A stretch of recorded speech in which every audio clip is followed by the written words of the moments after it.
God protects us. All I do, the rest of the guys on my team and the ladies on the team, all we do is take care of little incidental things on the periphery. Without the Lord's protection, none of us would be safe. So I'm very grateful for all you people who come here tonight and spend the time to make me feel good about turning 60. And I'm still working on it.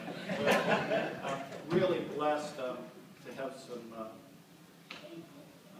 spectacular people who volunteer in the safety and security ministry. And we do so much more than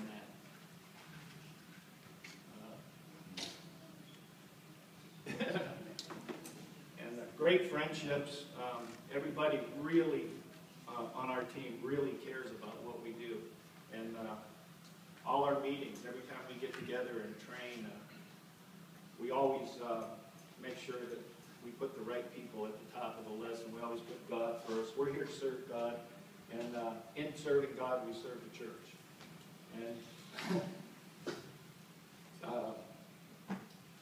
I don't think it's anything special. The Lord's gave me a few gifts, and I just ran with it. And like I said, without the team being involved, none of this would happen. So special thank you to all the guys here and the ladies here that belong to the safety and security team. It's a very difficult job sometimes, but the Lord always seems to keep us right where we belong, and that's in the palm of His hand. So thank you all very much.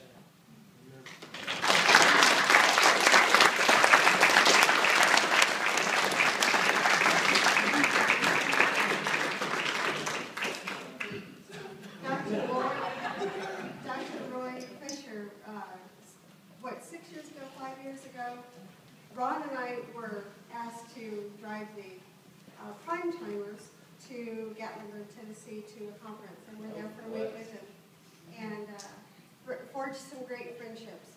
And Dr. Roy has shared some of his youthful experiences, blowing up the cow pie that wasn't as dry as you thought it was, and it hit you instead of the intended target. They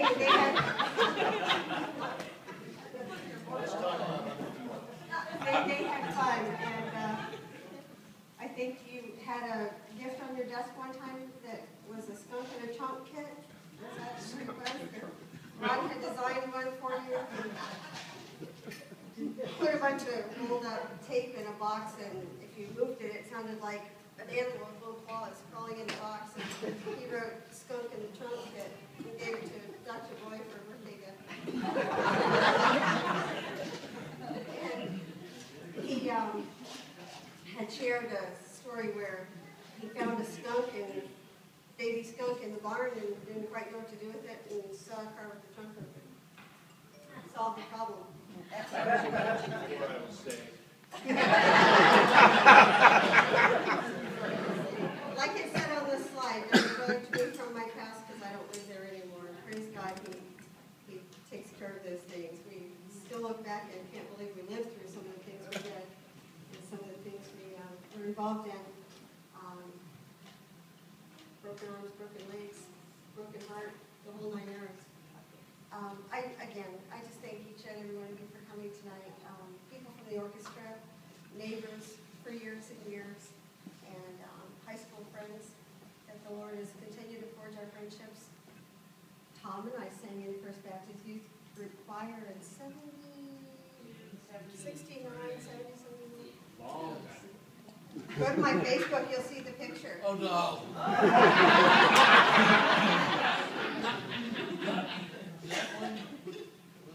Pat Moon, white tie, pink shirt, white tie, burgundy pants. Disco is dead. Pat Moon, patent leather, belt and shoes. White. What's funny is we had a youth director and music director for the youth who had a huge Tennessee accent. Oh yeah, he did. Right, Pastor Steve? Yeah. I remember, boy, when he first came here, I don't know if any of you have spoken to our British accent friends over there. Of course, Yvonne says she doesn't have an accent anymore. Claims his accent's from Tennessee. The first time I heard him speak, he said, "You'll have to excuse my accent, I'm from Tennessee," and he had this huge British accent. His last church that he was at was in Tennessee. Anyway, Tennessee, our youth leader, our worship leader, teaching us kids the song.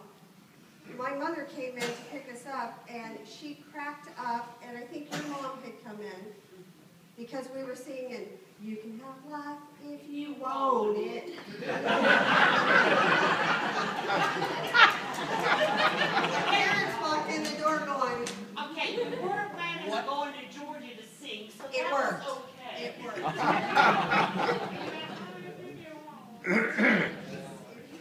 It was great.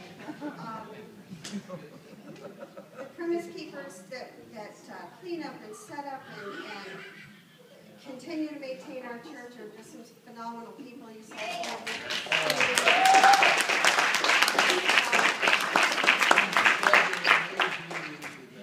when Ron was first hired, he was asked by the person at the time, "You know, you're overqualified for coming in and working in the operations department." And it was quite interesting. He had, then he got a call and said, "Well, we hired somebody more qualified." And they said, "Well, what, they have their own toilet brush?" And it just is interesting. God wanted him here, and that's how God worked it out. And Sherry and Rodney have been there since before Ron came, and Ron just had his, what, 8th anniversary? Yeah. 8 years, 8.5 years. And Rodney and Sherry have been good friends throughout, and they're, what was that? You were after one. You were after Ron. Just a little. Would have been really quickly, because you were always here when I came to bring it. Yeah, 'cause your badge numbers is just 4 higher than mine. He has all the bad. And I would like to say something about Ron. I did not know Ron personally until I got here. And I had been here probably about a month. And I was talking about my things that were happening when I was in Vietnam. And come to find out that where I was stationed, Ron was also stationed there. But he was there like 1 month before I got there. So I saw the aftermath of Ron. And I really don't need to say much more than that. But anyway, one of the places on our R&R, I went to Thailand, and we went into a certain building, and part of the building was all messed up. Thought Ron was here Yeah, too? talking to Ron, he and his staff were the ones that messed that building up. We won't get into that, but anyway, Fire was so. an accident. Yeah. So I'll be told. But anyway, but we really got to know each other more and more in that discussion, especially through Vietnam, and that I thought it was so strange that he was there, then I was there, and then back and forth we went, and I thought that was really something else. And him being raised on a farm, and I being raised on a farm, we brought things together a lot. So it's been great knowing. I hope I know a lot more about you. Amen.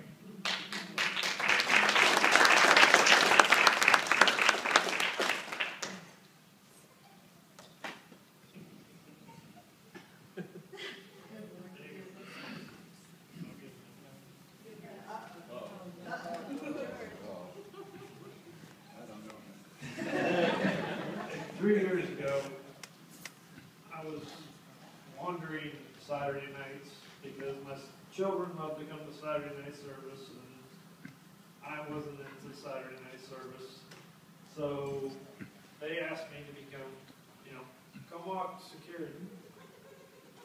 Little did Ron know, asking me to do that, he was going to have to raise another child. So I, went around for, 6 months or so, and then they asked me to go to the range. Well, I walked out there, they thought, I know every one of them were ducking.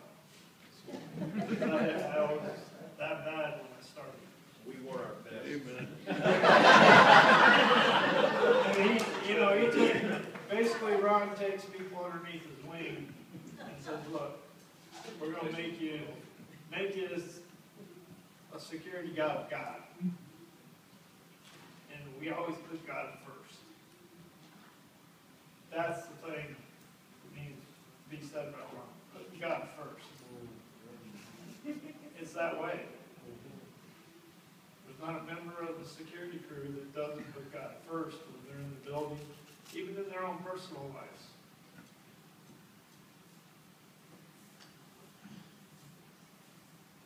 Thank you. Anytime, bro.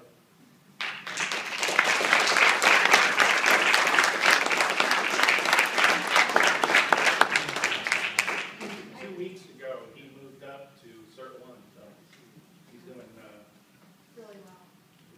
straight shooter now. Does really well.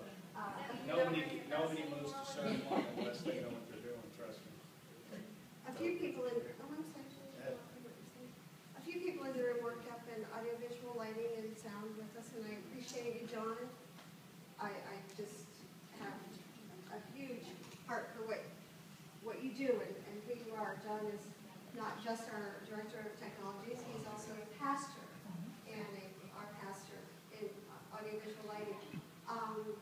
We affectionately call George Crying George. He's in the choir, and he stands tall and looks over the whole thing and texts me, there's some weird-looking guys in the room.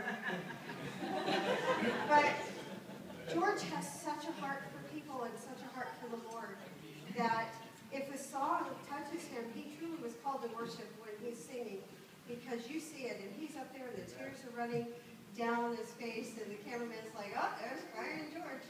But it's a good thing, because too many boys were raised with the idea that you can't cry. He's the real deal. And we love you, George, and it touches us, because sometimes it reminds us that we're not just there running sound, we're worshiping too. And we love you, and you've done such a great job. He's always out there. He has a heart for the high schoolers, making sure that, we're making just kind of went there, but, to learn to greet people in such a way, it's hard to learn something if it doesn't come from your heart. And when you welcome people who are new to the campus, it's just important that it's genuine. And we just really appreciate that in you, George. And your shooting at Scott was great. It has. Nobody shakes more hands than the safety and security team. That's how we meet new people. And if I see someone in the comments and I don't recognize them, the first thing I do, instead of standing and watching and saying, who's that? We've kind of trained our people to go over and pat them on the shoulder and say, glad you're here, and shake their hand and ask them.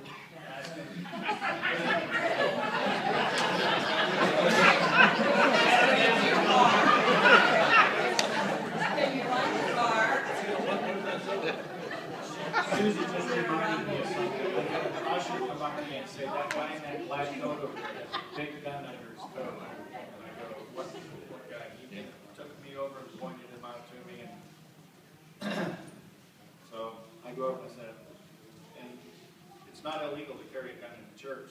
And I don't go roust everybody that I think may be carrying a gun. But I do like to go over and shake their hand and say, hey, how you doing? So I went up to this guy, he stood up when I approached him, and I said, sir, one of my ushers happened to mention that your coat came open and saw a gun. I just want you to know that, I don't have a problem carrying it. He goes, I don't have a gun.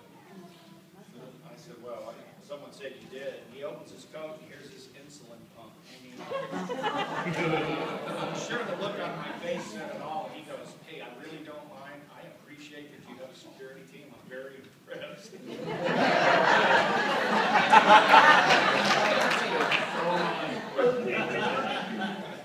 was a little embarrassing, but you use that, you be out in public and someone bump you, and I have used that at the mall. Have someone come by and go, whoa, what's that? And I go, hey, careful up with my insulin pump. Oh, I'm sorry.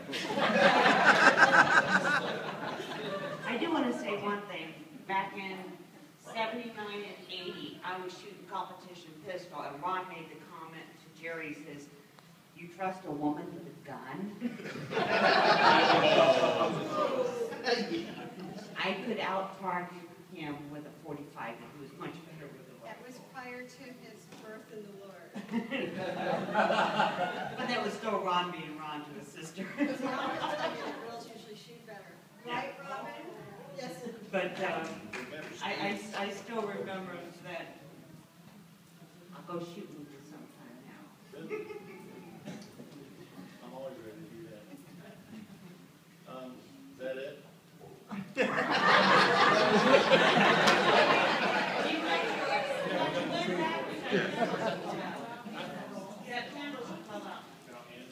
Well, we don't have, well, we have the fire inspector with us. And we There's cleared no the 8 light. packs of candles over there. Put the Three fire service system on. houses. Sprinklers, maybe. There's 16 people. No, I don't see big blow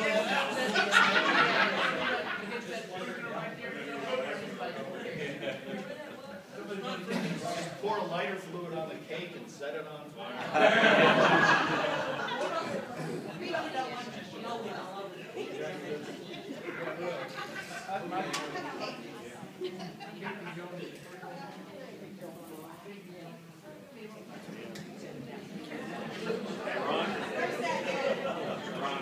We lit 60 candles by the time we walked the last year. Nice meeting you all. I think we're gonna head for the hills. We got guests, my cousins down from up in Rhode Island. They love it this warm weather. Exactly. Nice meeting you.